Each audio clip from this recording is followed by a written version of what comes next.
Hello, welcome to my workshop called Mastering Vibrato and Tone. My name is Dr. Lynn Kuo. I'm the Assistant Concertmaster of the National Ballet of Canada Orchestra and the founder of Violin with Dr. Lynn. Today in this workshop, we are going to be covering how we can use vibrato to increase your artistry and to expand your palette of expression. This is going to be a follow-up workshop to a previous workshop that I had called Mastering Vibrato and 12 beautiful tips on how to work on your vibrato. So we are going to be covering more advanced strategies on how we can expand the palette and the range of your vibrato for the purpose of looking at how you can beautify your phrases and expand your expression. So I want to start off by welcoming people. Thank you so much for coming and attending. I would like for everyone here to start typing in the chat a question or an issue you have with your vibrato today, because I would love for you to stay to the end, because I will be taking questions and I will be doing a Q&A. Plus, I have a bit of a surprise for you. I have invited a special guest to help me demonstrate some of these techniques that we will be using and doing and exploring. Linda will be joining us later, so I hope you stay to watch me work with Linda, and we will also work on some techniques that you have with your questions. Okay, so I want to let you know what we're going to cover today.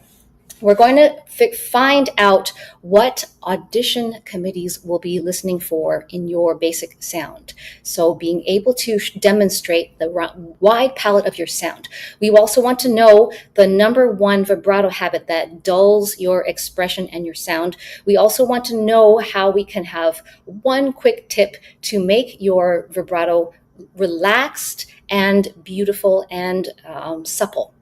We're also going to cover how we can put makeup onto your sound, meaning we take your basic sound and apply the cosmetic beautifying factor of your left hand on top of your sound. I hope that sounds exciting.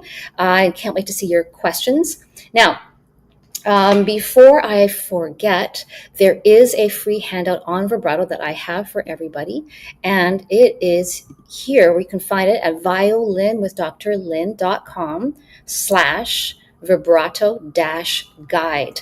Now, I've put that in the comments. Maybe Linda can help me by putting that in the chat too. Thank you so much, Linda.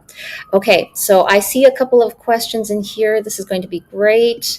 I have an issue getting tense when I start playing, but over time when I play, I get more comfortable. It feels more natural. Okay. We have Kendra. Hi. Hi, Kendra. It's nice to see you again. My main issue with vibrato is remaining consistent without tension.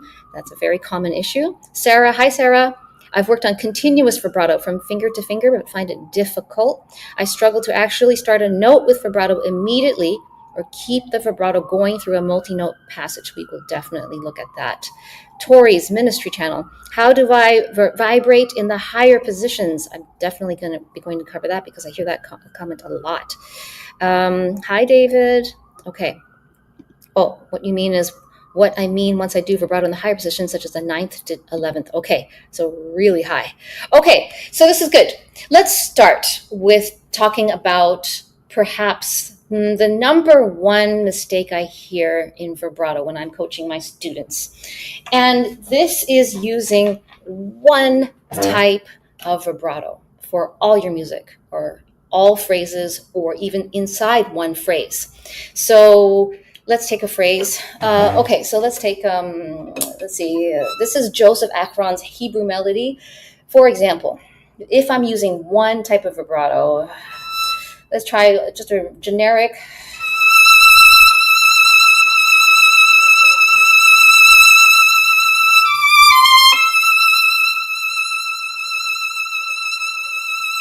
All same amplitude, same speed.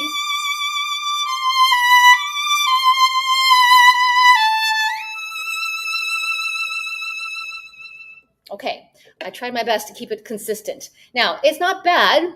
It's not bad at all. But the thing is, when we're trying to express a very poignant melody, such as Hebrew melody, then we're going to need to widen the range and the expression. So what we can do with a melody like this is to add a range of speeds amplitudes, and also the color, which we will talk about soon. How can we change the color of the vibrato? So, okay, let's also talk about the fact that audition committees will be noting that if you are only capable of using one type of vibrato, that goes to say that you may be making this mistake in, let's say, your orchestra auditions. You may be applying one generic factory-made vibrato throughout all styles of music: Mozart, Beethoven, Brahms, Ravel, Shostakovich. So what we use for, let's say, Beethoven, this is Beethoven 9. Let's see, this kind of vibrato.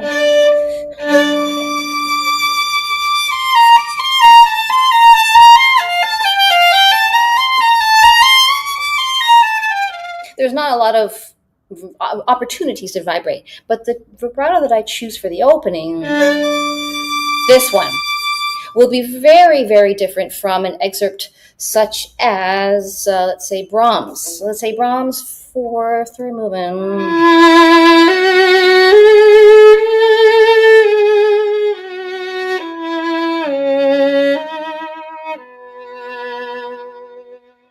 Incredibly different sound.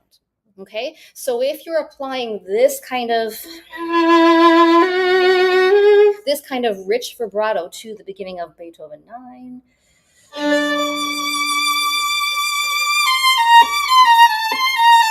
you can see how that doesn't sound appropriate. Okay, so this is why it's very important to be able to control the varied range of your vibrato, from very, very shimmery and small to thick and luxurious and wide.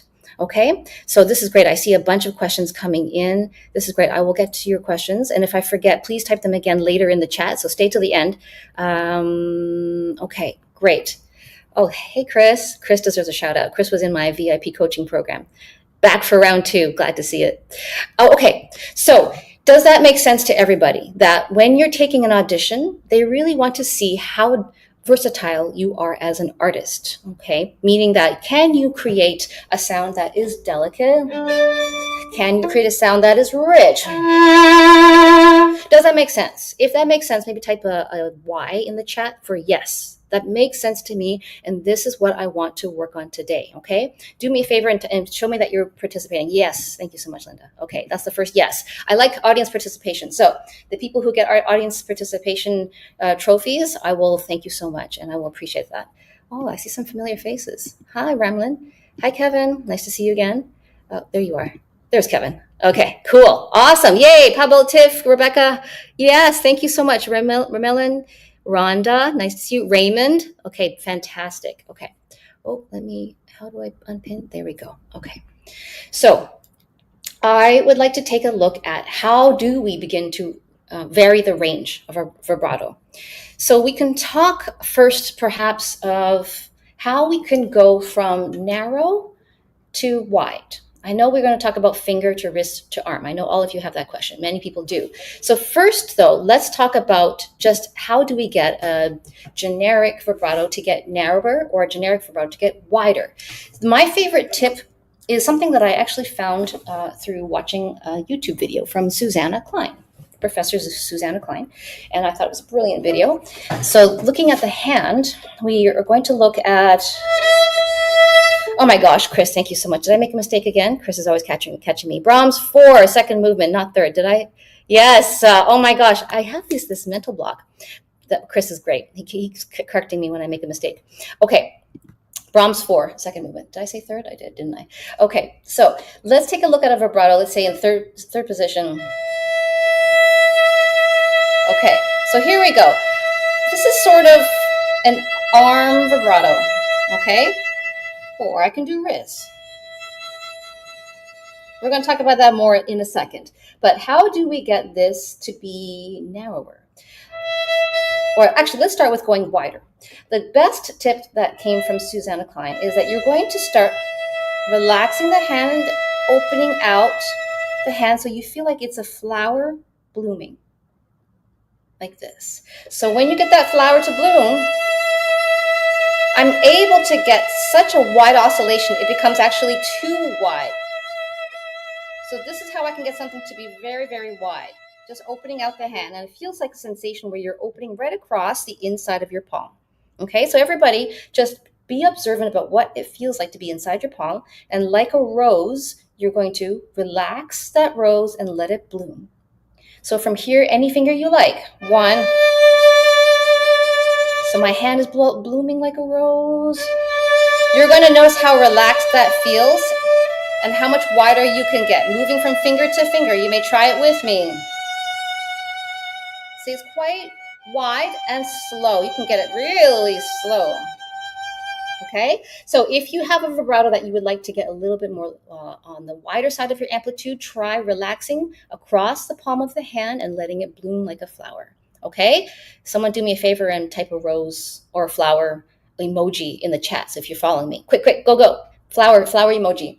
Now, while we're in that mode, we're taking a generic vibrato and going the opposite. How do we get a generic vibrato, or the middle of the road vibrato, to get narrower? So let's say this.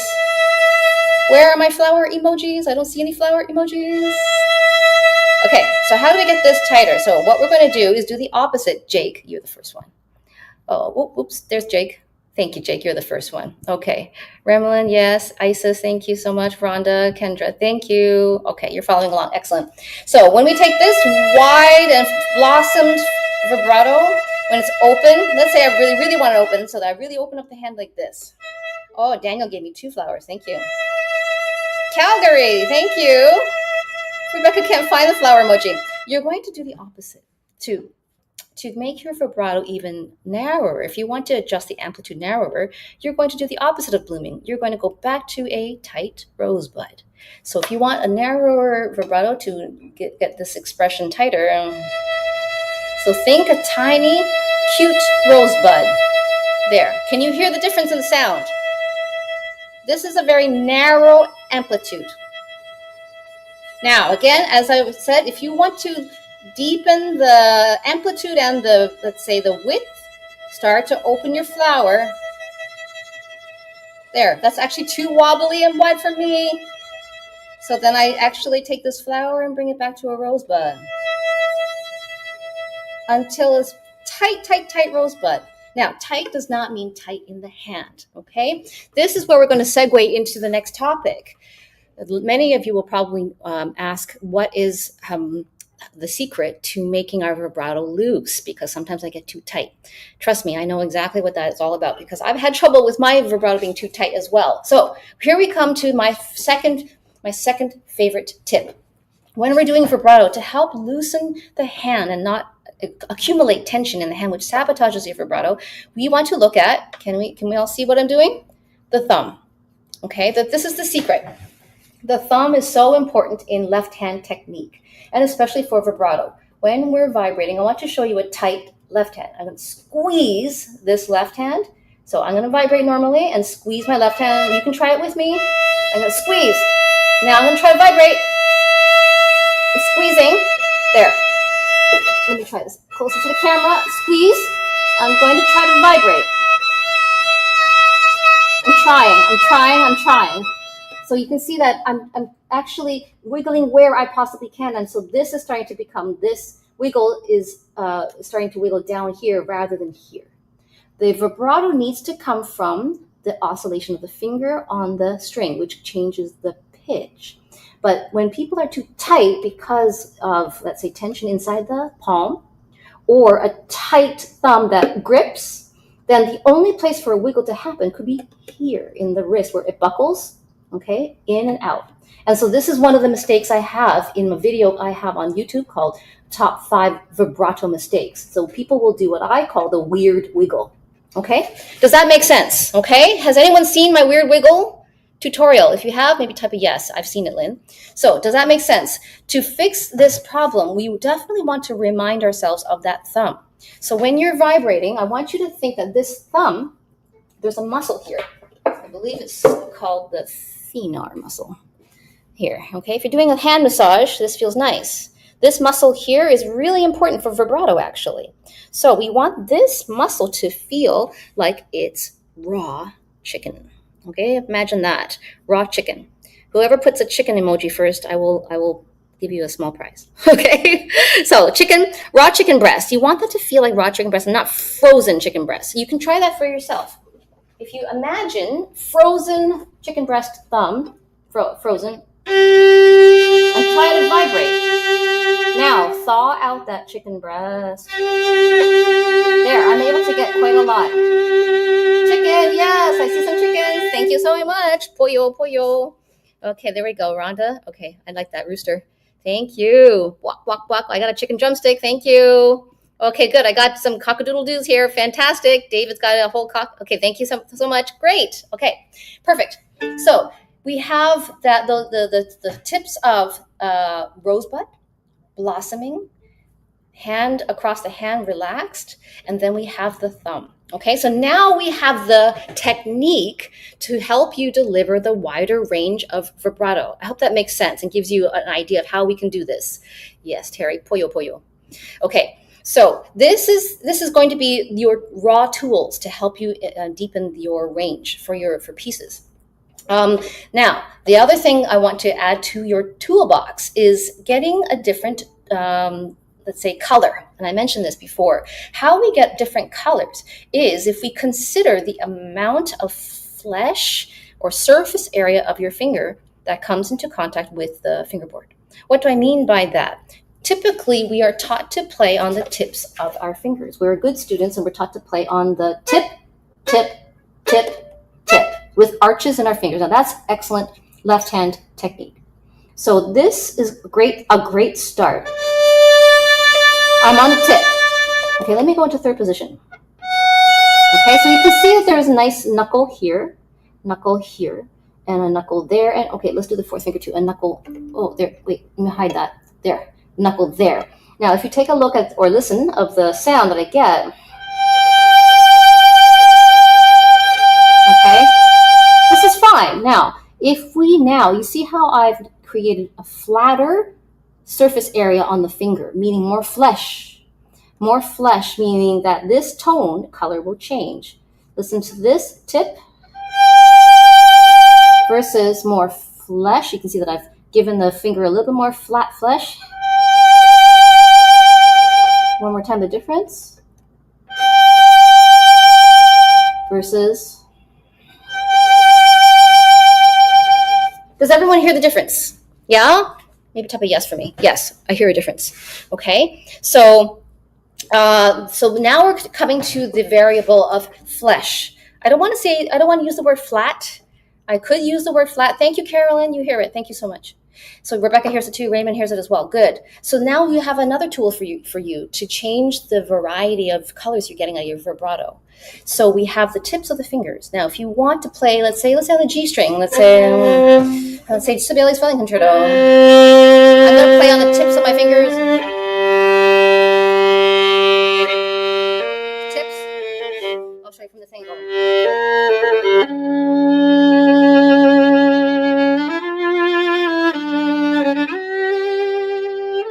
Okay, now let me show you the difference when I give more flesh. Okay, this versus, now see the shape of my fingers change from the arched finger to this, more flesh. So listen to the sound difference. Even this one is a little bit fleshier. Who hears the difference? Flatter. So this versus this. Okay, yeah, I changed the pitch a little bit. So let's see. This versus this. Yes, thank you, Raymond. Okay, here's another example. So I'm using a bit more flesh versus this. Okay, there's a huge difference, right? So we just created more color using different surface area of your fingertip. Okay, I bet you're following along. You're excellent students.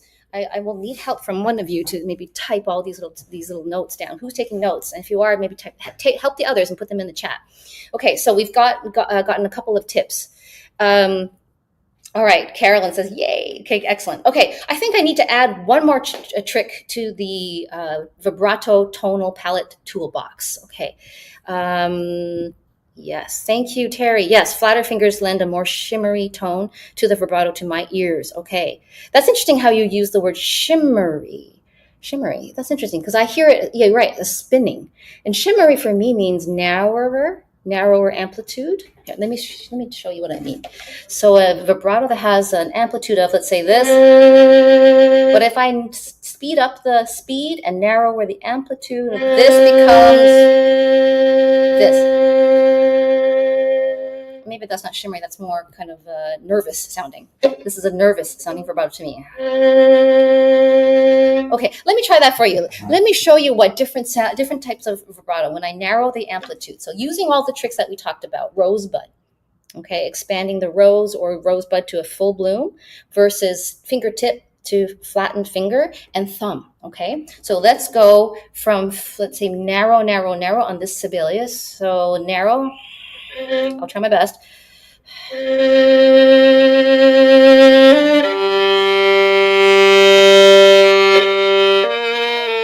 Narrower.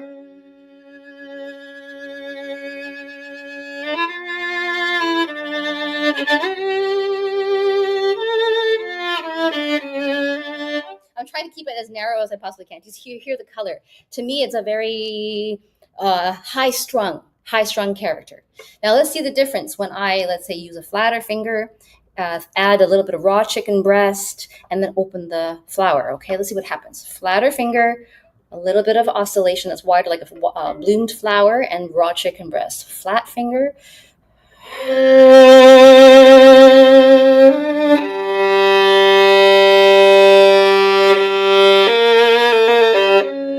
Flat finger, slower. Maybe this is too slow, I don't know. This is too slow for me. Okay, so this is really flat. I don't know if you can tell, but my finger's super flat on this, and I can go super slow. And that's too wide and too slow. But you see the range. That's the point.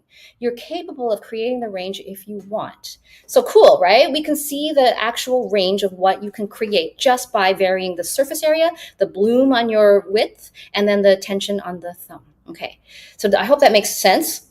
The next thing I think is super important, which I've covered before, and I'll cover it again because this was the key to making my vibrato unlock.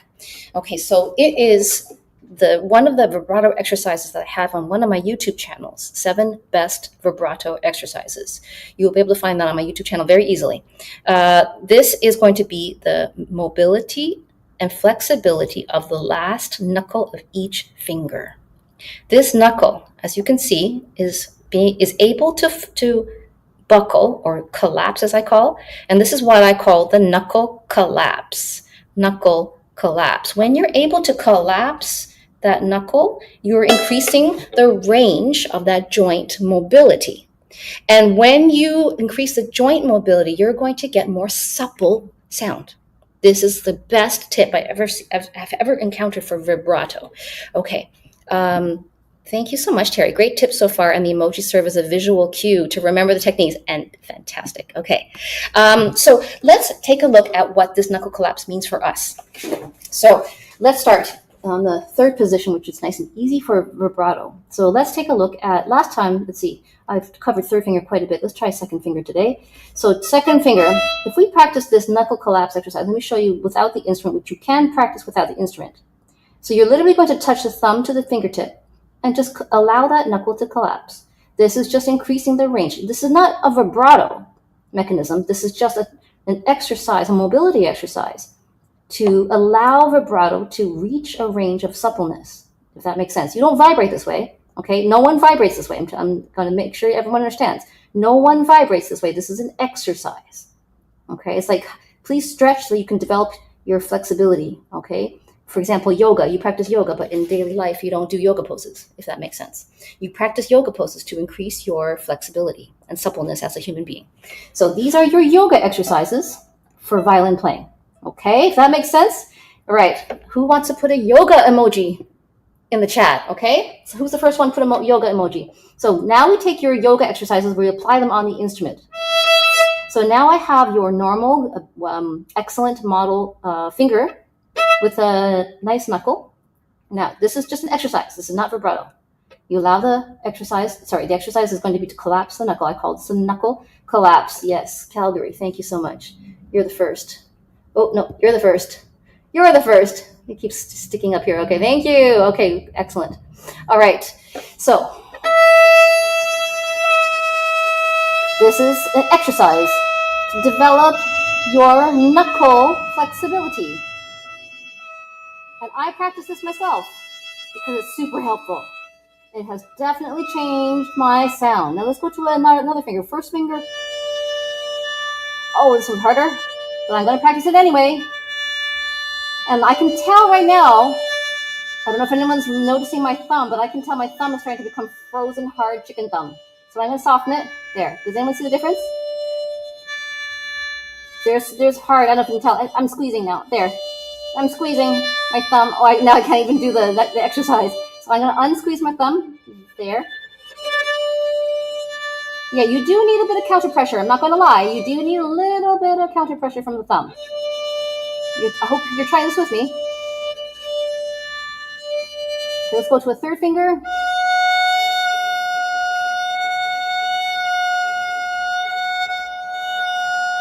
Yes, Carolyn, it is just the very last knuckle, the distal joint. D-I-S-T-A-L, distal joint. This one's going to be a bit challenging.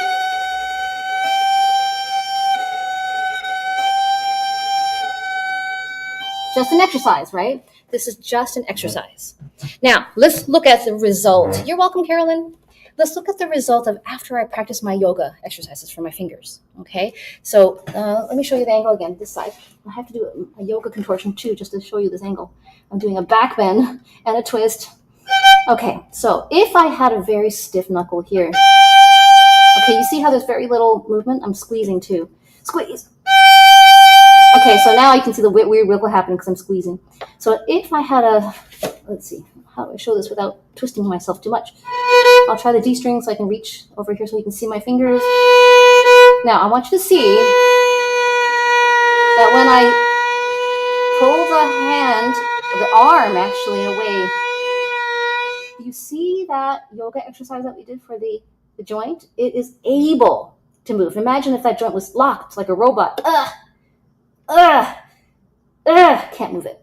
So this is what is necessary underneath your technique to get this.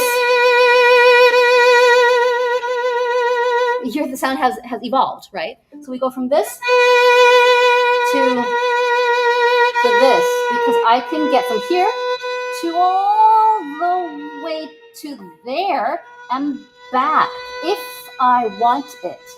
So I don't have to go all the way. I can stay here. Shimmer style, as I call shimmer, until I get to a wide, luxurious, fat vibrato. So a flattened finger, I don't want to use the word flat, pardon me, fleshier finger. That's a bit too wide for my liking because the pitch is not centered. Now I've lessened the tension of my thumb, so now this feels like a light touch. Again, raw chicken breast. You hear the difference in sound, right? Huge difference in sound. So now you understand what you can do to manipulate your vibrato. There's a lot of tricks, okay? Tips and tricks. Who's going to be the first to summarize them all, okay? That's the sound my Bosch mixer does when kneading my bread. I love that. That is awesome. Oh my gosh, that's cool. Like a bread machine or a mixing stand mixer. What else makes noise? Sometimes washing machines make a humming noise too. Zzz, right? We can have that kind of vibrato too. I actually learned that wide vibrato from feeling my Bosch rocking side to side. That's a good analogy, actually. That's really great, Tori. Okay, so that is how we can start to vary the sound and the color. So let me show you on another excerpt. Okay, let's take a look at Rimsky-Korsakov, Scheherazade, the Concertmaster solo. So we have this beginning note on the E. There's many different ways you can approach this E. So this is, let's say, generic vibrato number 17. But let's say I want to pull out a different color. I want to create vibrato number 5.2. Okay, so maybe that's a little narrower. Okay, or maybe I want to pull out vibrato number 27. It is Very different. So let's try, or maybe it goes in between two different numbers. So it goes from, let's say, 27 to 6.7. Does everyone see what I did? Okay, it went from a little bit of wide to a little narrow and faster in one note. And that's the secret to creating a phrase with nuance, a phrase that has intricacies to your color. So let me show you and maybe talk through what I'm doing.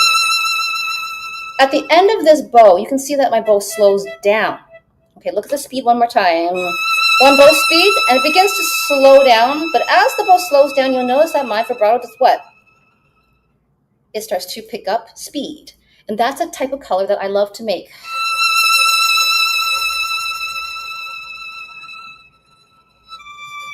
Here I start soft, and you can see that the second finger is still shimmering. Now, this is going to answer the question about continuous vibrato. We definitely want to express our, let's say, express through a phrase, and being able to do a continuous vibrato is going to be very, very important. So how we practice continuous vibrato is to put other fingers down as if you're going to play scales. When you practice scales, you want to put other fingers down. Here's one finger, here's two fingers, here's three fingers. So now you can see that the thumb is also raw chicken breast thumb.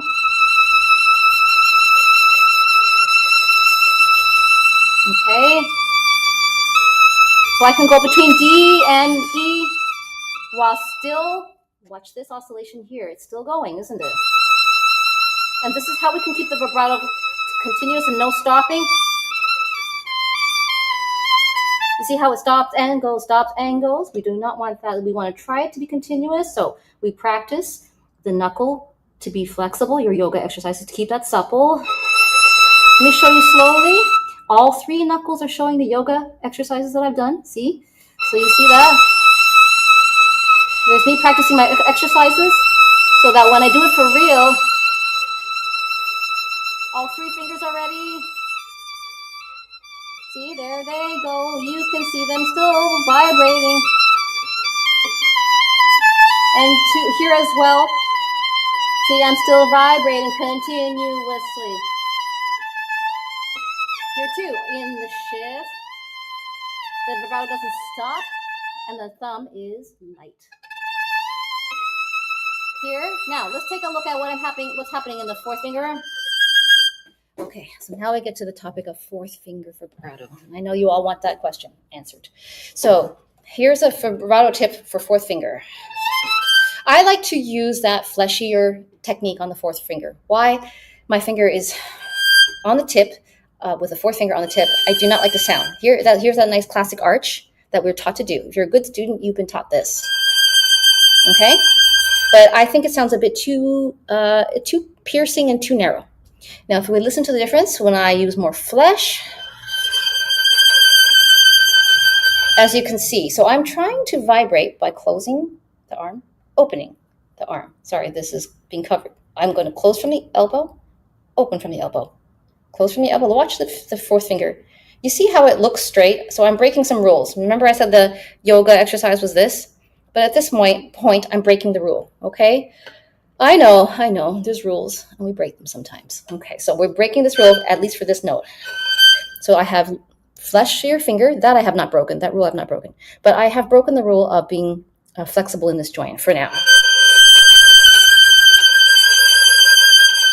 Just temporarily. I only need it for one note anyway, so...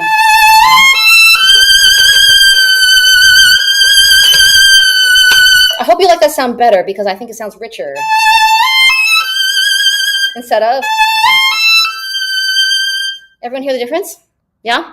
Okay, type pinky in the chat. If you hear the difference between that flat finger, fourth finger, or pinky.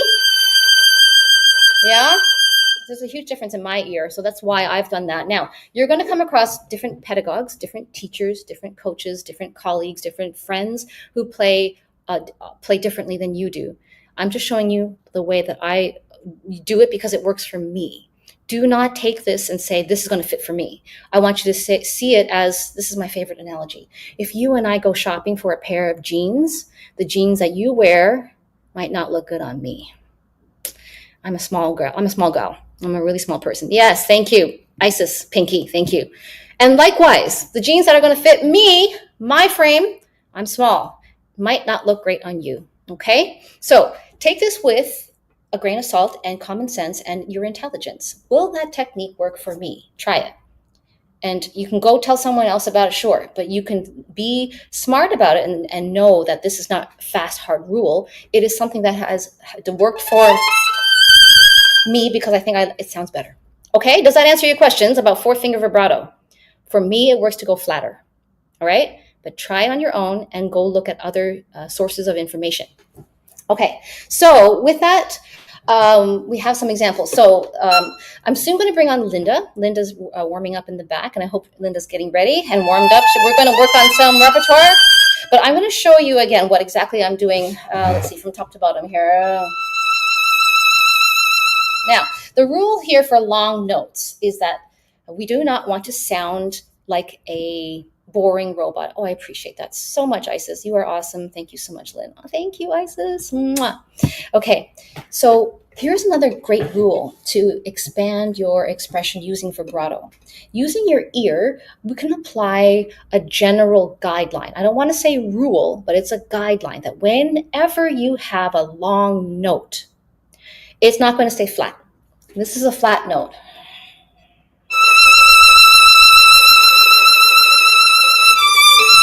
That's all one expression. No dynamic range, no oscillation changes. Does that make sense? Now, what I mean by flat in expression, not flat in pitch, flat in expression. And I said that was one of the mistakes that we hear using one type of vibrato. So my rule or guideline for any long note is, let's call this the long note rule or guideline, long note guideline. I usually start a long note low and slow, like barbecue meat, barbecue ribs, low and slow. The fire on your barbecue is nice and low. You're going to treat your meat really low and slow. And then you pick up the heat and then it starts to sizzle. Does that make sense? Okay. So you're going to start this long note. So when you do that, what happens is that you're creating direction. When you want direction in a long note, this is one of my favorite tricks. So hopefully Linda will be able to demonstrate that for us when she gets here. Here's a low and slow first, and it starts to pick up heat. Do you hear that? Now I'm trying to eliminate the power of the bow because I can do expression with the bow. Let me show you expression with the bow, no vibrato.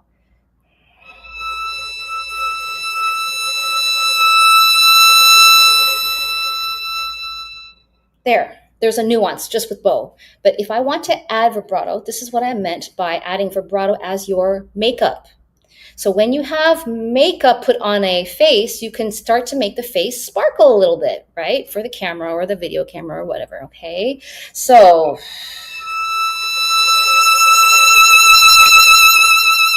you see, now you have combined the bow shaping with the makeup shaping. And now we have a gorgeous work of art. So this is what I'm going to do here.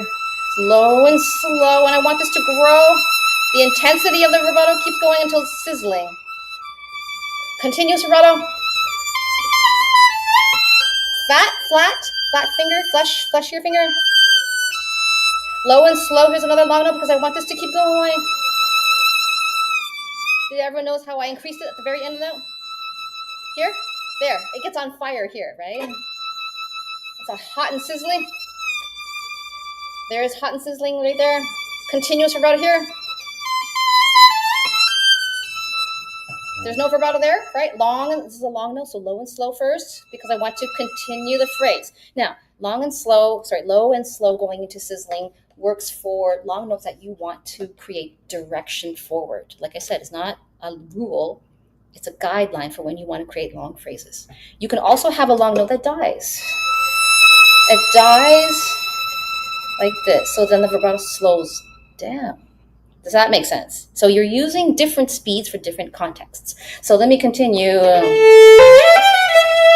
So on that note, there's a bit of speed because I want that to what I call spin. I want the sound to spin and not go flat. This is what I mean by going flat. That. that sounds like it's going blah, blah, blah, blah, flat. So to not allow my phrase to die, see that shimmer that I'm creating? Now the sound is still alive up in the air. So I keep the phrase alive through the left hand.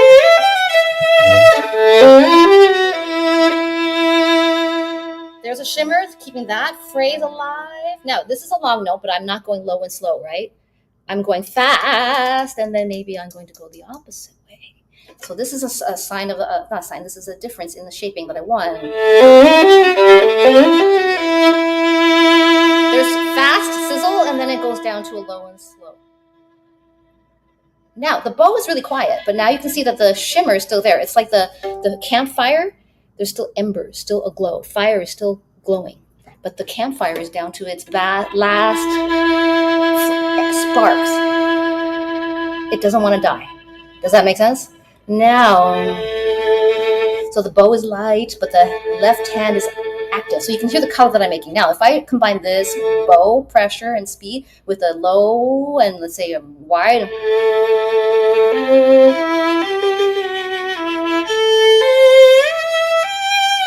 yeah, that's a completely different color. Listen to this color instead. Very different color, right? So I can change inside one note. I can change it inside the whole phrase. You can see that my bow is doing things. So here is where it's really on fire, on the E string. Now, if you notice when I get to the E string, look, it goes to the fleshy bit. Here. And now I'm really on the fleshy bit. Let me show you close up. It goes here in slow-mo. It looks a bit like this. There, flesh. And do you notice that my hand is open? Remember we talked about the blossoming rose. Open, rather than this. So let me show you the difference. Tight, open. Tight, open. Big difference. Big difference in sound. Yeah? I can see Linda in the back going, yeah, I'm going to bring Linda on in a second. Open hand, fleshy finger. Okay, and the arm is opening from the elbow, closing from the elbow. Opening, closing, opening, closing. So this is sort of like an arm vibrato, okay? So we can do wrist if you want. I can try wrist. There. So if you notice from wrist down, this is incapacitated. I cut below my bow, okay? Wiggle, wiggle, wiggle. See? That's more like wrist. Okay, let me try wrist.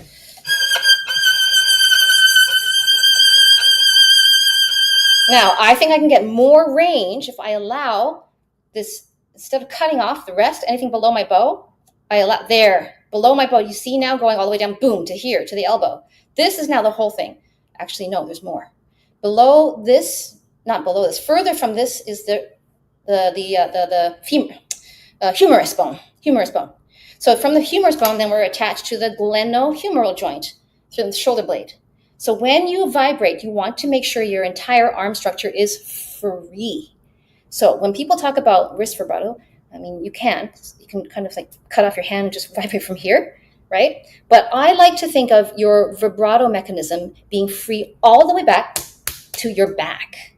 So if you're going to practice a vibrato, I really encourage you to think about all the things that we talked about: thumb, finger flesh, palm, rose opening, but also the back. You want the back to be feeling free and open, like you have, let's say, a very big wingspan back here. When you feel that wingspan, you will start to feel more open, and the openness will encourage more range. So this color will be possible for you when you're free in the back. If I'm tight here, tight in the chest, tight, and then start to wiggle, my bow sounds terrible too. How humorous. Thank you. Occam's dull knife. That's cute. Occam's razor. That's really funny. Okay, so let me at least finish the phrase. So wide flower, fleshier finger, and there's this all the way, the participation down to here, in fact, all the way to the armpit, in fact, to the back. So while you're doing a long note like this, try to feel like you're opening your wings, okay?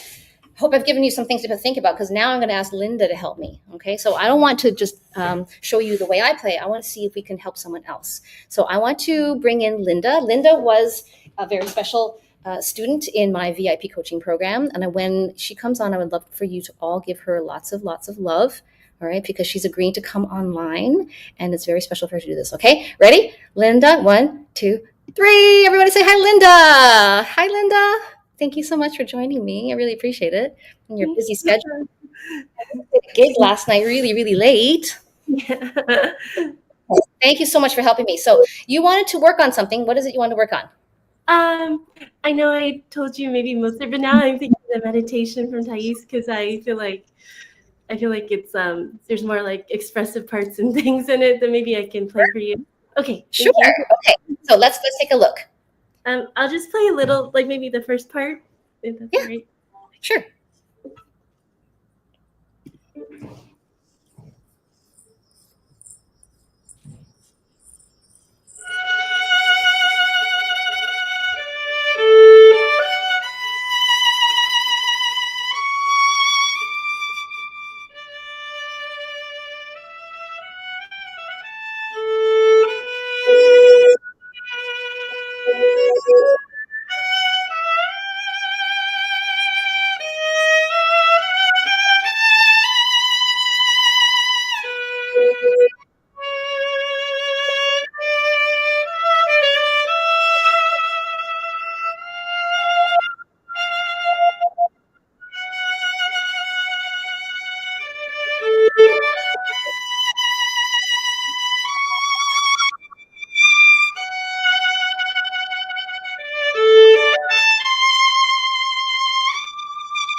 That was simply gorgeous. Okay, everyone, I hope you were paying attention because Linda demonstrated some excellent examples of what I was talking about. If anyone noticed my face, whenever I smiled is when I noticed some beautiful things in your playing, Linda. So the thing that I was trying to demonstrate with the knuckle, you do it so beautifully on the second finger. So anyone watching this replay, I really want you to watch Linda. Linda's knuckle collapse. She's been doing her yoga exercises. Like she's got a very good range. Yeah, you do. Then when you hit you did G on the A string, I believe, and your fourth finger was just a dream. Your vibrato on that fourth finger was beautiful, absolutely beautiful. Yes, see, we have some comments coming in for you. You played beautifully, Linda. Yeah, David from the San Francisco Bay Area gives you a big round of applause. I agree. So do you have any questions about vibrato in this passage? Yes, like I would love your like the juiciness on maybe more on the G string, Oh, and like and sometimes I feel like, yeah, like I know my second finger likes to do the knuckle thing, but my third finger and first finger have more trouble with it. So okay, yes, I did notice your best finger. It's like, your best foot forward. Your second finger's my best foot forward. I got the best second finger knuckle. Yeah.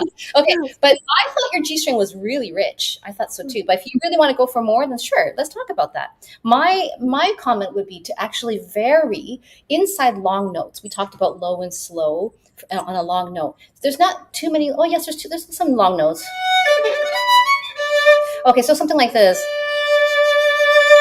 That's what's an example of a semi-long note that goes somewhere. Goes forward. Yeah, it goes to the F sharp. So, for example, I noticed in your vibrato pattern that your vibrato tends to be wide and slow at the beginnings of notes. So, I exaggerate a lot, though. Yeah. Something like that. You know what I mean? Does that make sense? Yeah, you and I've worked together, so we know what we're talking about. So instead of that, we can try something that grows a little bit. So helping you create direction, and how we can quantify this is if we were to quantify vibrato speed, let's say from 0, meaning senza vibrato, to 10, meaning motor fast. So yours is kind of slow, like a 2.5 or 3 or something like that. But what if you started, let's say, slow? Let's see. Here. What if you started something like this?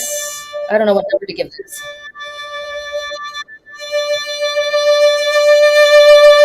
Okay, I'm cheating a little bit because I'm adding bow speed too and dynamic in my bow. But does that sound a little different from as a approach? Yeah. So this is a slow bow combined with a slow vibrato. So very minimal at the start. I'll keep my bow speed the same so I don't cheat with my bow.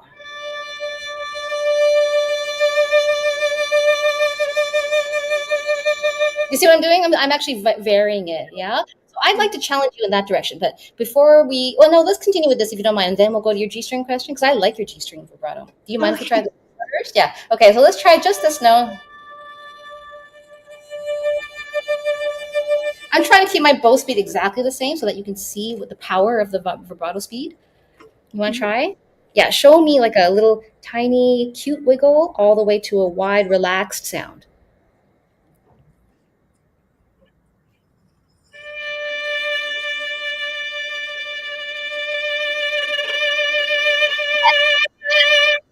That's great. So now I want to challenge you. Now, this is where all of us can think about this in the matter of being an artist. So, Linda, you have a palette that begins here, da to here. But if we want to expand your palette for all of us included, as you're watching this, you can challenge yourself to how can I expand my vibrato palette so it covers the bottom half. The bottom half meaning how narrower. So you have a beautiful wide oscillation in your natural vibrato. I want to challenge you to expand your other half of the range where it's this shimmer. Let me play a little with more volume. So this kind of resembles what people call finger vibrato. What it is a very wide vibrato becomes narrower.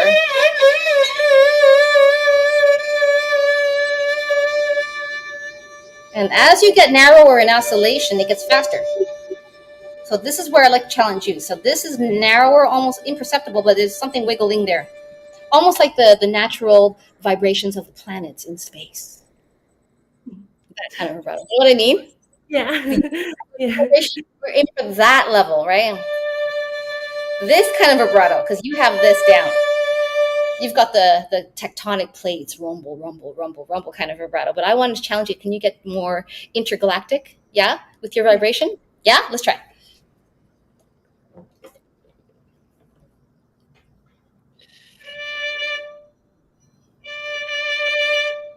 Yes? Yes. Yes. Yes. So as we get narrower and narrower and narrower, then you're going to be able to start a note such as that in that manner.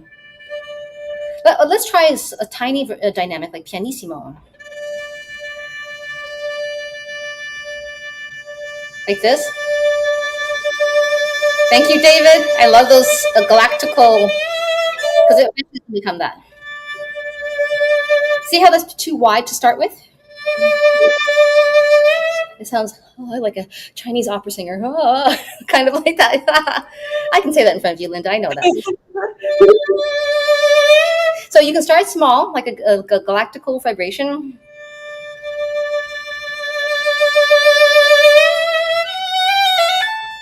There's 0 on that one. Long and slow.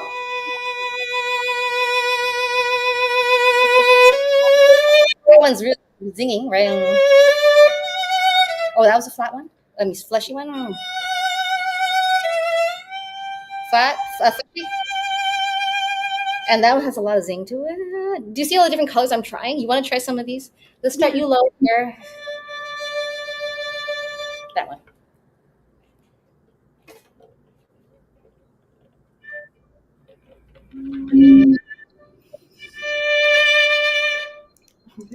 Yes.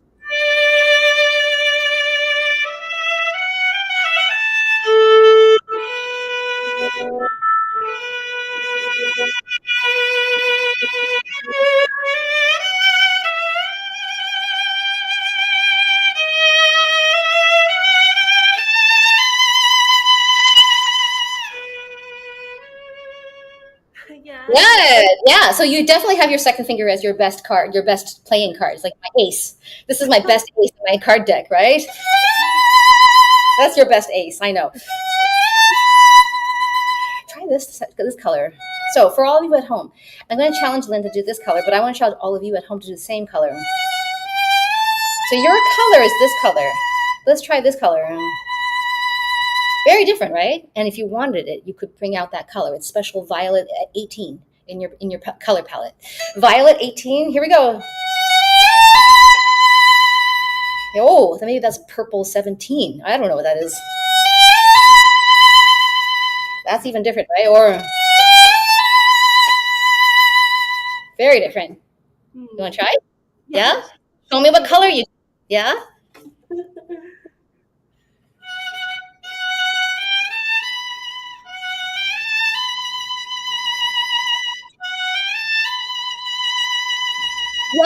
Yes. Yes. Do you hear it? You sound more like an opera singer, right? When you got that big, just to shimmer, to what I call spin. I call that you're like an opera singer getting that note to spin. And that sounds more operatic. And this comes from an opera. Okay? You're cooking now. You're cooking. Let's go to your question about the G string, okay? Which I think sounds gorgeous, but let's take a look at your question. Because you want more, we'll give you more. We'll try.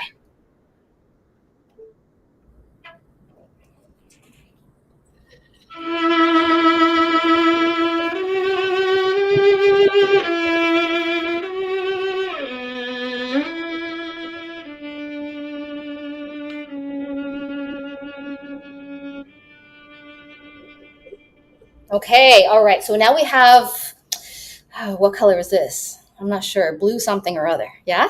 Blue 27. Okay. So let's try getting a different color on this. Sorry. Even on one note, I went from pale, what is that color? Pale, dusty blue to a indigo. No, night blue. Okay. So pale blue on their palette going to indigo, nighttime indigo.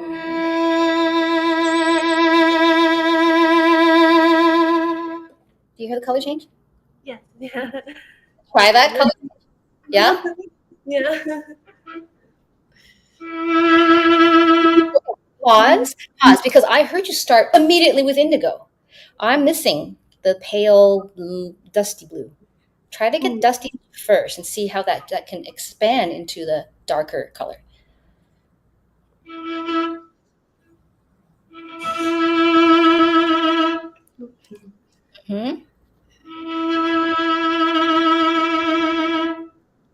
Yes. Oh, I love it. Yes. Yes. That one. Did you like that one? Yeah. That's the one that went from, well, David's emojis expresses it best. That color, this is an ombre. Okay?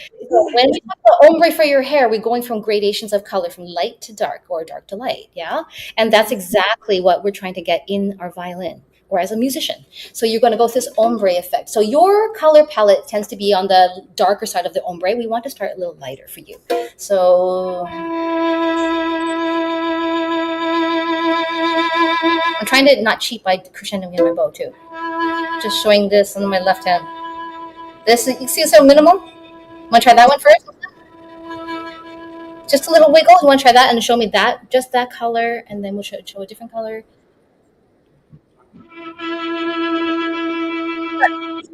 Lighter, even paler, like that blue haze on a TV. I don't know. It's like it's covering the rest of the screen, and then what's on my TV is kind of hazy.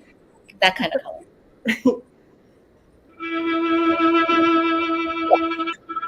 Yes. I haven't heard that color from you. Does that make sense? Yeah. And I can challenge you to go even hazier. Like there's something covering my screen. Oh, it's just at least dirty. That kind of haze. So look, it's like this. Oh, so wait, I'm cheating with my bow because I'm doing sutasto. That's cheating. Okay.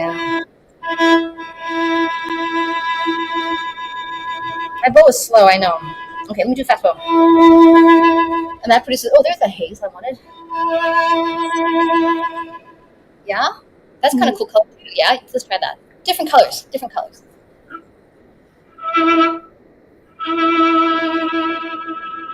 So as you pull a fast bow, this is a trick for everyone to practice. It's hard to do this fast bow, and then not do fast with a vibrato. So the trick is to pull this fast bow but tiny with the left hand.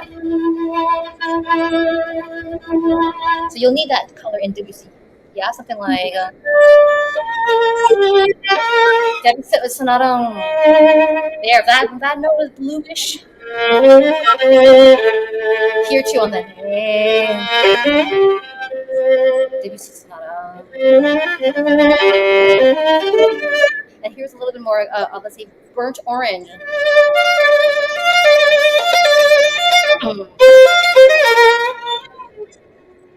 Ooh, that color, right? Different color. That was probably pink, right? That was probably pink. Does that make sense? Yeah. So let's return to your blue. What note was it? E?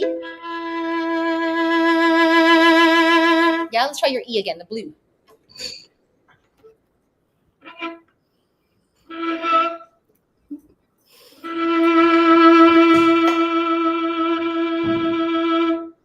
Okay, keep it going, keep it going.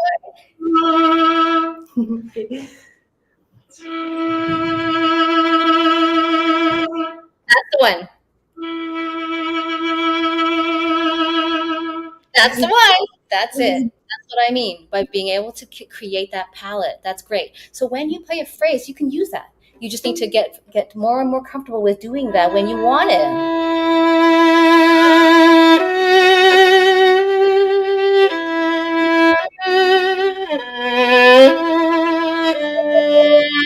Here's a long note, right? The long note trick. Low and slow. And then let it develop as it continues to go to the resolution. And what kind of vibrato am I using on the resolution? Something low embers on your campfire. And you let that campfire go out. Nothing. Yeah? Fire's gone. Yeah? Yeah. Make sense? Yeah. Okay. So these are the types of things, and thank you so much for helping me demonstrate. Do you have any other questions before I let you go and let you off the hook? Before you have to ask the first question before I go into a Q&A. I love the colors. I think the small one I always tended to hide away from because I thought I would start getting tight, but it's a little bit, if I use that flat finger and then if I make it a little lighter feeling, I feel like it won't get tight. So is that, I think, yeah. That's a great tip. Does everyone hear what Linda said? Thank you so much for sharing that tip. That's actually a great tip. So this is a great tip. If you consider the pressure of the fingers, we talked about the surface area meaning fleshier, but Linda was saying the amount of pushing into the string, right? You said lighter finger. I like how you said that. If we have a lighter finger, so here's a harmonic pressure. If I start vibrating on this, it still sounds harmonic-y. So let me add a little bit more pressure until it becomes, okay. So if we consider pressure, I love doing this. I need some help. Here's your string. Here's your string. Here's your finger. Okay, this is zero pressure. This is harmonic pressure. Pressure 1, 2, 3, 4, 5. We hit the fingerboard. Okay. Sometimes we do 6 and we push too hard and we're straining our hand. But Linda said, oh, if I release some pressure, then maybe that's pressure number 3. Yeah. Maybe number 2. Now vibrate is easier. You want to try that? Show us, everybody. Linda, could you show everybody, Linda, what a pressure of, let's say, 1 or 2, and how much would you need to even vibrate? Do you need 5? Do you need 3? I think just like a 1 or 2.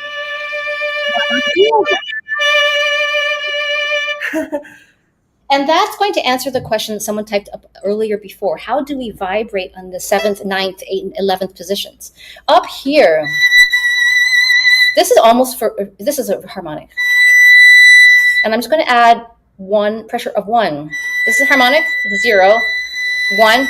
Now I'm going to vibrate as Linda suggests, here on pressure 1. If you look carefully, I am not pushing the string down. I'll show you how to push the string down. Here. I can still vibrate, but I can still vibrate if I let go of some of the pressure. In fact, the vibrato actually sounds better. And now the thumb is trying to stay loose. Trying. I don't always succeed, but I try. There's that knuckle.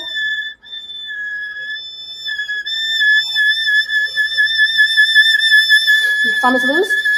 Raw chicken breast. Again, this is pressure of 1, 5. That's 5. 5. Let me go to 3. There. I'm barely pressing the string. Let me go to pressure of 2. So I hope that answers the question for vibrato up in the higher registers. Okay. So let me say thank you to Linda. Everybody give Linda a really big round of applause. You did great. You did fantastically. You illustrated how beautiful of a violinist you are with your gorgeous, gorgeous vibrato. So now we're going to ask you to work on your lighter palette. Yeah, you've got a wider palette. So this is one of the things that you can work on to expand your range for auditions. Make sense? Yes. Yeah, Fantastic. thank you so much.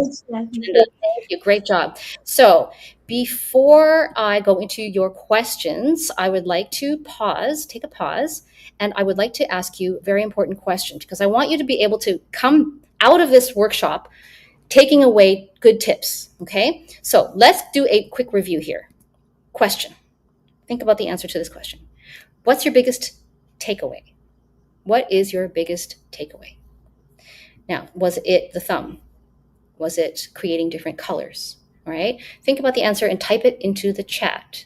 Because when I teach, I always say what gets written down gets remembered. When you write this down, you will start to remember this and you will be able to walk away from this workshop with something concrete that you can use in your own playing. Okay. Who's the first person to write their biggest takeaway? Okay. Was it approach to your sound? Was it approach to expression, the repertoire? Was it me making a mistake calling it Brahms 4 third movement, like Chris said, or was it something different? Collapsing the first knuckle is what Kevin says. Yes. Okay. Isa says creating different colors. David says colors. Yes. What else? What else are you taking away from this workshop? Is it speed? Is it flat finger? Is it the thumb? Relaxing the left hand thumb. Kendra, yes, is so important. Like Cyndi Lauper. Colors like Cyndi Lauper. Yeah, pink hair. Exactly. Itzila? No, 09. The concepts of wide and narrow vibrato, especially when it comes to the palm and knuckles. Yes. Tori's ministry channel. Biggest takeaway is being loose. Exactly. Carolyn Thurber, different colors. Collapse and knuckles is your biggest takeaway. Excellent. And Occam's Dull Knife says, woo, Linda is great. Indeed. That's why she was in my VIP coaching program, which I'll tell you more about. Rhonda says, adjust the color using the thumb, collapse finger knuckle, flatten the finger, and open close rows. Thank you so much for that summary. Isis, pinky vibrato technique from the back.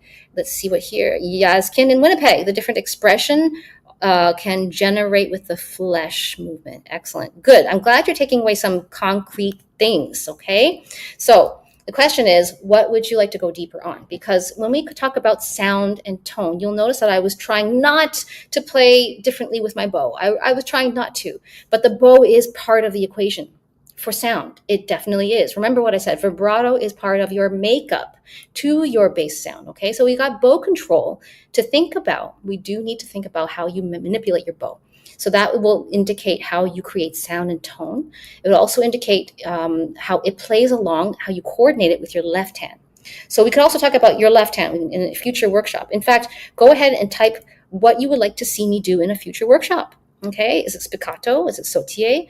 Do you want to see get help on rhythm and pulse? I love working with a metronome and helping people work on their stability and their pulse, whether that's for auditions or for your regular repertoire. And then, as you notice, I was very adamant about loosening muscles in the thumb and in the armpit and in the arm and everywhere else. So muscle tension and technique, that forms a big part of how you can play with ease and increase the range of something like vibrato. And that also ties into how you handle yourself under pressure on stage. So I like to talk about performance anxiety. So think about what you would like to go deeper on and maybe type it in the chat so that I get an idea of what you would like to see as a topic for a future workshop that I do. So, but if you found today's workshop helpful and you would like to go further, here's how we can keep going. So we know that small adjustments, as you heard with Linda, can make a big transformation. So like Nathaniel, I helped him get a full scholarship at Rice. He was playing fantastically and he got into the school and he was so happy. So if you're like Nathaniel and you're curious about what is possible working together, I can certainly help you. It's just like I helped Danny. Danny came to me for some help before an audition and she won Concertmaster. And now she's doing great. She just wrote to me and she's doing great in her new job as Concertmaster. So I have a special invitation for you today. I'm welcoming you to book a free call on my calendar, a S.T.A.M.P assessment. A S.T.A.M.P assessment is a 45 to 60-minute call, and it's not a lesson, it's not a sales call, but it's a chance for me to come up with a personalized plan for you. So whatever questions that you have, I'll be able to answer them and come up with a personalized plan for you based on what I am going to discover about your setup, what instrument, posture, chin rest, etc., bow, whatever, your technique, whether it's your left hand technique, tension, right hand, bow issues, stiffness in the bow changes, your also your A game, what I call the A game. The A game is your mindset, your mental strategies, your focus, your resilience. I also will take a look at what's holding you back in terms of muscle tension in your body. Is it sabotaging your technique like it can for vibrato or string crossings or string bow changes? I'm also going to assess whether your posture is impacting the way you play. Okay, this is what I call a S.T.A.M.P assessment. It's something that I do for people who come and looking for advice to possibly work with me. Now, you will leave with a personalized plan of action based on what I find out about you.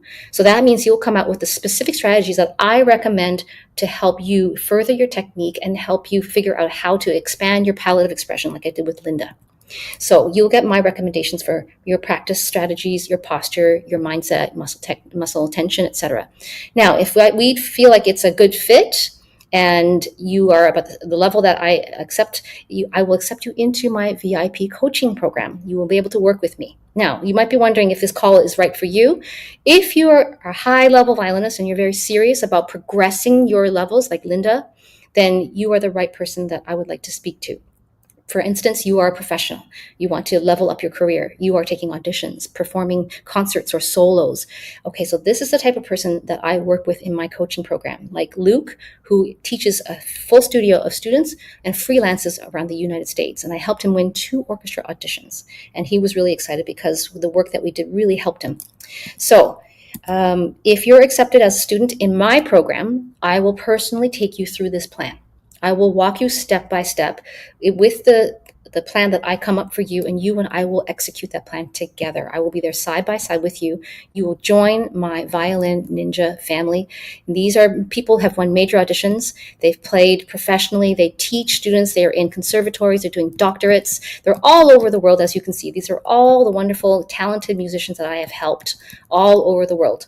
Now, if you're not a good fit for my program, then you'll still get my recommendations for you on what I think will help you the best for your playing. Okay, so you'll still get a lot of help and a lot of direction from me. Okay, so I encourage you to book a call on my calendar. You will get a fast action bonus from me. Let me just show you the link to do so. That's this link here, lynnkuo.com/free-call. And you can also get that link through the QR code. So if this sounds exactly what you're looking for to get help on your playing, I'm ready to take your call. I'm ready to speak to you, and I'm ready to help you come up with that plan so I can see what's going on with your playing and help you like I helped Linda on the spot. Okay, so use that QR code.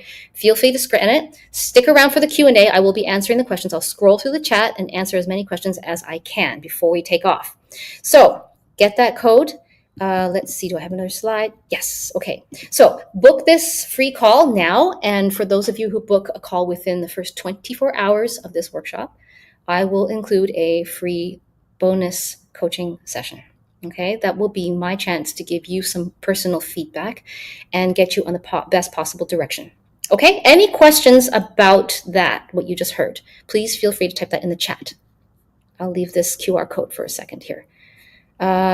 Good question. Daniel, is this open to just violinists? Do you take violists? 100% I take violists, Daniel. I have taken several violists. I've helped a 16-year-old violist in LA. He wanted to do the all-state competition. I've helped a professional violist. He's now on tour, on an orchestra tour in Europe. He's coming back to the program. It's Eddie. Let's see. I helped Sarah win City of Birmingham job. City of Birmingham. She won section viola, tutti viola. I helped her win her job. Izila, how much does it cost? Well, how much does it cost? It will depend on the level of commitment that you're going to commit to in my program. So it is an investment in your studies with me. It is not going to be a one-time, one-off lesson. It would be a commitment to work together and to commit to your growth. And through the commitment of that growth, I will be there for you. So we can talk about that in the call. So feel free to scan the QR code to at least apply for the call, and we can go from there. Let's see. Oh, thank you so much for these comments. Thank you, Kevin. Thank you, Dr. Lynn. Excellent. Thank you so much. Okay, yes. You're welcome, Carolyn. Okay, fantastic. Any other questions about what I just went through before I go into some Q&A questions? Okay. All right. So I want to address Chris's biggest takeaway. Okay, this is great. Okay, so let me answer some of these questions. Okay, let me just remove this.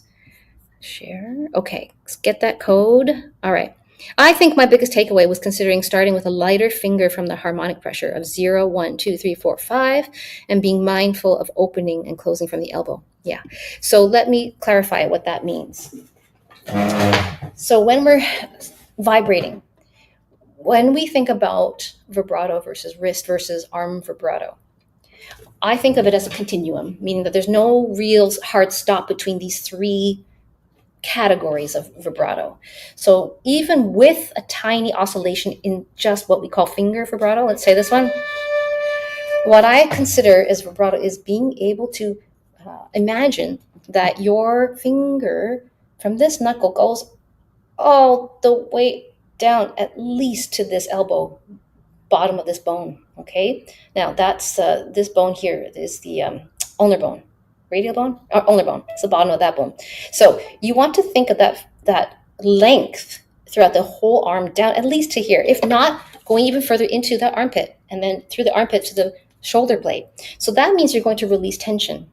Once you start to feel the arm from this fingertip to the back knuckle here, down the back line of your hand, down all the way to the bottom of your elbow, even if you do what we call a tiny finger vibrato, you will feel this energy, this aliveness through the entire arm line. I'm feeling this throughout the back line of my arm. So that's just a tiny finger vibrato. Now, if I expand it, open the rosebud, then it starts to get a little, let's say, freer here. So now we're kind of going in along the spectrum of vibrato from finger oscillation, this little intergalactic vibration, to this little wobble here. There. Okay, let me exaggerate so you can see. There. So you can totally see. Now that I'm really engaging that yoga exercise that we did before. Okay. And then as you get a little bit wider here from this wrist, and then you start to see, now you see how my elbow is reacting? This is what I mean, that the whole arm is involved in your vibrato. There, I don't know if you can tell, but I'm squeezing my shoulder up to my neck, my jaw, like this. Now, if I release that, there. This is what I mean by allowing your entire arm to participate in your vibrato, no matter the oscillation width. Narrow oscillation, tight. Now, if I loosen the shoulder and still, there. My whole arm is relaxed while I'm vibrating. Now, if I want to widen that to, like, let's say, a quasi-arm vibrato, open, close, open from the elbow, close from the elbow. So this movement, which I call wash the string. I'm washing the string. See? Becomes this arm-ish vibrato to wrist-ish vibrato to finger-ish vibrato. You see the continuum? It's a continuum. Okay? So that is kind of how I think of vibrato. Let's see. Questions. Okay. Carolyn, how often do I do these master classes? Once in a while. These are freebies that I offer to the public. But if you're in my VIP coaching program, I have classes every week, twice a week. So Chris, you were there. Linda, you were there. Who else is in my VIP? Maybe share your experiences inside my VIP. Tell them what it's like to be in my VIP group. You're welcome, Tori. Okay. Other questions. Let me see up top here. Let's see. I saw some good questions. Colors, spiritual. Let's see. People loving Linda's playing. Pinky, I think I answered the question about pinky, vibrato, tension. I answered tension. Rebecca says flatter fingers gives more soft sound to me. Oh, let me see if I can answer this. Flatter finger gives softer sound? Well, it might be because you need a bit of that open and closing of the elbow. So when you open and close the elbow, you can see how my knuckle reacts. You see how that flexibility exercise that we did to open up the range of your knuckle collapse. The purpose of the knuckle collapse exercise is to enable the range of your finger. Simon Fisher, who came up with this or teaches this vibrato exercise, he calls it Pinocchio's nose. So you see that the finger has extended, like pulling Pinocchio's nose long. So as you can see, when you have a flatter finger, your forearm is attempting to go away from your face. It's attempting. See, even the wrist has tried to go further away from my face. And so you bring it away from your face and come back. And that helps you increase the range or the luxuriousness of your vibrato range. Now that's too wide, obviously, but see, I'm able to go that far should I want it. Yeah, I mean, that's not a great sound, but I'm able to get it if I want, okay? Any more questions? New comments? Let's see. Yeah, David, you've done a couple of my things, but never my VIP. Well, we'll have to get you into VIP at some point, David. Okay, let's see.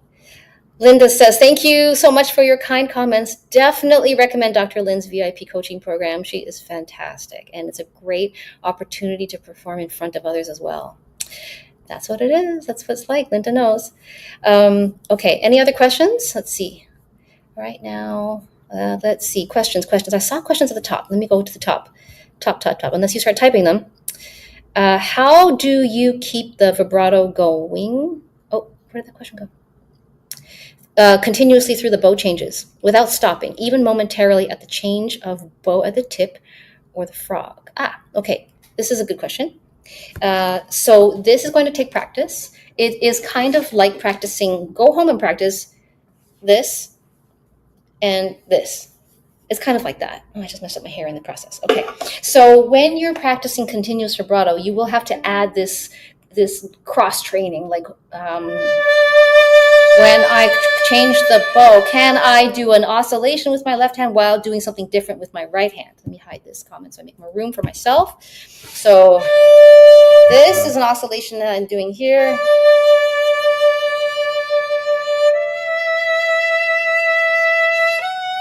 So what I do when I try to change both and do continuous vibrato is you're going to try to overlap. Well, not overlap. You're going to try to connect. See, both fingers are going. You're going to connect second finger now to the third finger. Okay, another way to think about this and practice it is to add double stops to your practice session. Here's a sixth. Now, you see that this second finger is vibrating alongside the third finger. So that means if I move this second finger over to the third finger, it's used to vibrating at the same time. Lift, and then move that here. And so if I keep this open, close, and then lift the third finger, there's my continuous vibrato. So again, both fingers, you need to practice double stops. In fact, on YouTube, I have a short video called How to Practice, number one tip for practicing continuous vibrato. Double stops. So here are double stops. So let's say I put this first finger on this string. Here we go. I'm going to lift my second finger. And I can change the bow. Here. Keep going. Change the bow. Change the bow here. Carrying this vibrato to the third finger. So this is a practice. So Chris, I hope I'm answering your question. You have to practice slowly in scales. That's why I practice my scales. That's what I practice in my scales. Okay? Hope that answers your question. Kevin says, how do you prevent the violin from moving during vibrato? Okay, this is often a question of, are you holding and gripping the vibrato, gripping the left hand? So if you're gripping, then you're going to start, if you start doing this, open, close, and the violin goes with you. Okay, so the contact points, you have to review the contact points. The thumb is a contact point here. The side of the hand here is also a contact point. And then the finger is a contact point. 1, 2, 3. Now, if all 3 of these contact points are down, then the violin will start to move when you're trying to open and close. So you have to remove one of those contact points, which is going to be this one right here. You see my finger? So now you only have 2 contact points, thumb, finger. Now I can open, close, without moving the violin anymore. Okay, that's how we prevent the violin from moving, okay, when we vibrate, okay? Question here, do you keep your fingers curved when doing vibrato? Yes, your vibrato is still built on good violin left hand technique, which means your fingers are curved. This is bad violin technique, okay? When you play like this way. And I can't even vibrate this way, actually. My thumb is too tight. But we said that we want to go from this arched position with the ability, the capability of going extended and back. But if you already are flat, then I can't, there's nowhere to go, except for up. That's why we see all 4 knuckles are going, all 4 knuckle claps. All 4 of them.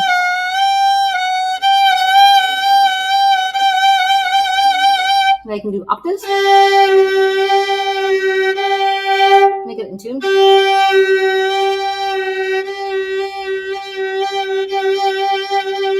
Okay, I hope that makes sense. Okay, any other questions? Oh boy, we've gotten a long ways here. So this is basically a taste of how you're going to expand your vibrato, and by doing so, you will be expanding your expression, your palette, your artistry. And this is what I said at the beginning of the workshop. Audition committees are looking for the wide range of sound that you're able to create, the expression that you're able to generate, the basis of your artistry. Vibrato is a tool for that artistry. It becomes the makeup to your bow. So it's like putting on cosmetics for your face. So if you have any light bulbs from this workshop, I invite you to reach out to me. And of course, if you want to go further, feel free to book a call, a S.T.A.M.P assessment, what I call a S.T.A.M.P assessment on my calendar. I'd be more than happy to help guide you so that we can go further on this topic. So I hope that I gave you some insights about sound, expression, nuance, and color and phrasing. And bear in mind, there's so many other topics to cover. So that's why I encourage you to keep going in your studies.